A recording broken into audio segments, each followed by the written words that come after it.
been talking about the metal workers' strike for nearly a month now. Steve Nhlapo, who is head of collective bargaining at Numsa, the National Union of Metal Workers, is here in the studio at the JSE to talk about the end of the Numsa strike.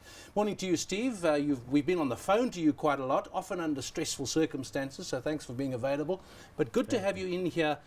On the one hand, we were saying a bit earlier, it looks like the strike is ended. On the other hand, there are still things lingering and disagreements among the employers about what's possible. How do you see the end of the strike now?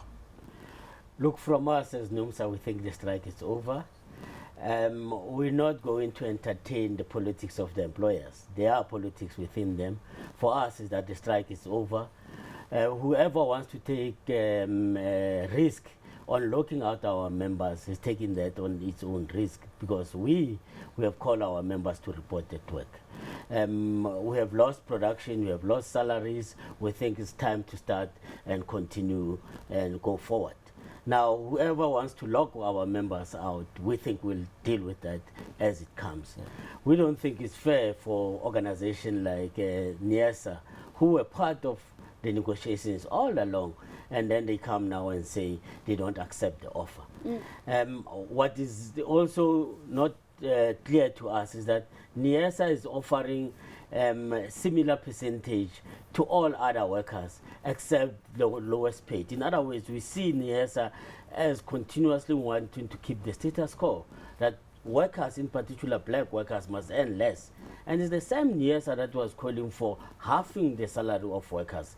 If you halve the salary of workers in the metal industry, we're talking about a salary of about 2,700. I wonder who can live with that salary scale of 2,700 per month, which is less than the CEO's dinner at one time. So I don't think this is fair for workers that they can get such salaries. Steve, of course, I understand that you say you will deal with these things as they happen, but we've heard the chief executive of NIASA saying very clearly that they're going to take this matter to court. What's your game plan if they should do that? How are you going to be protecting your workers from that civil action? No, they're taking, I don't understand what they're taking to court. First, NIASA failed to even declare a dispute for that matter. They don't have a dispute with us. It seems out declared a dispute with us. By law, if they want to lock our members out, they must give our members 48 hours notice. But after a dispute, they don't have a dispute as we speak, and they want to continue and do what is illegal and unprotected. But what we think, what we can do, as soon as they lock our members out, we'll go to court, we'll interdict them, we'll deal with them as we deal with them. Steve, let's look at the actual settlement of this. You brought your demand down, the employers brought theirs up. So give us the essence of the numbers here, what the deal is about. As we speak now, the deal is about 10% for the lowest paid workers and 8% for what we call the highest in the bargaining unit, which is the highest for us is an artisan, the lowest is those workers and the general workers. So it's 10%. For the first year, it's 10% for the first 3 grades.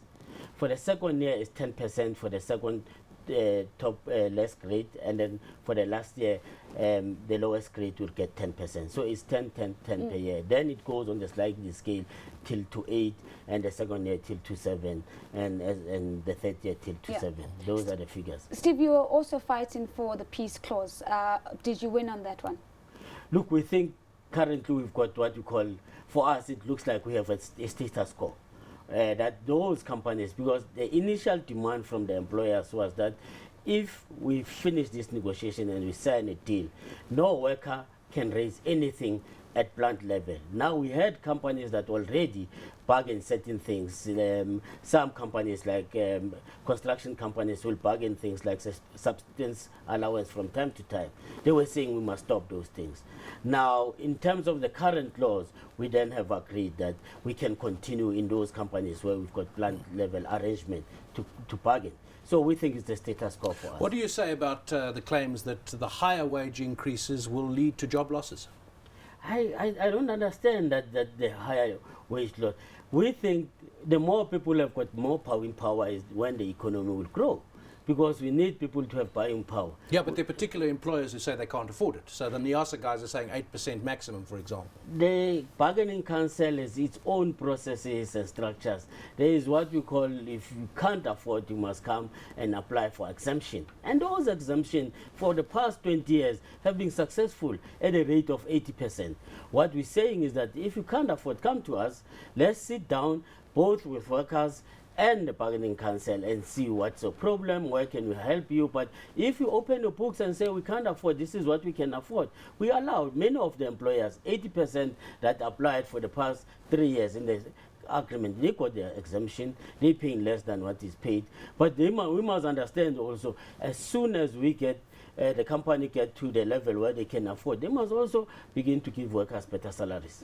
A final one, Steve, before we let you go. There's also the sentiment that the investment climate in South Africa is becoming weaker because of the strength of the unions. And in fact, the stronger you get, the more unattractive the country becomes in terms of investment. We saw the impact of the strike just last year, and the sentiments around BMW looking at other markets outside of South Africa.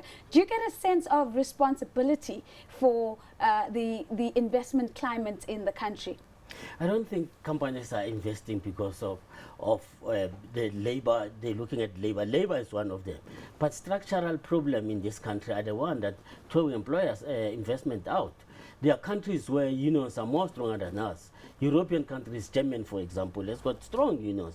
But I don't think it's because there's investment is taking place in Germany.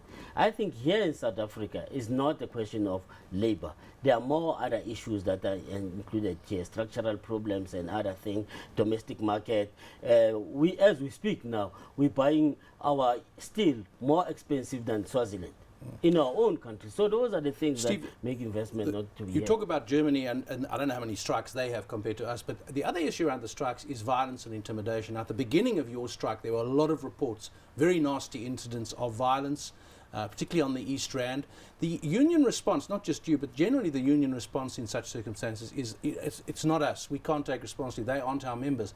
Yet, why would they be doing this if they are not supporting you or not them? I mean, what is your approach to violence and intimidation? Surely it's got, as a union, you've got to condemn it and stop it. No, we did condemn it, and we did try. We spoke to our members. As we see, as the strike progressed, it went less and less, and we managed to. We know that there were other elements, but we can't say all those elements. Our members, there are members that were there. And as a union, we're saying we need to go on a But do you discipline them if they behave like that? We do go into discipline them. Our structures are working on them. We had strike committees that have to give us a report.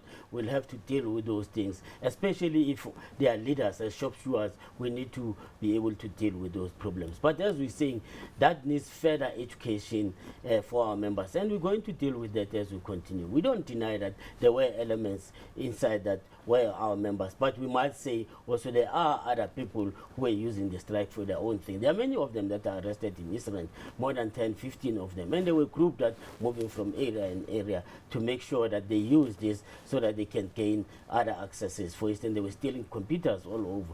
Our members don't steal computers. What do they do with computers?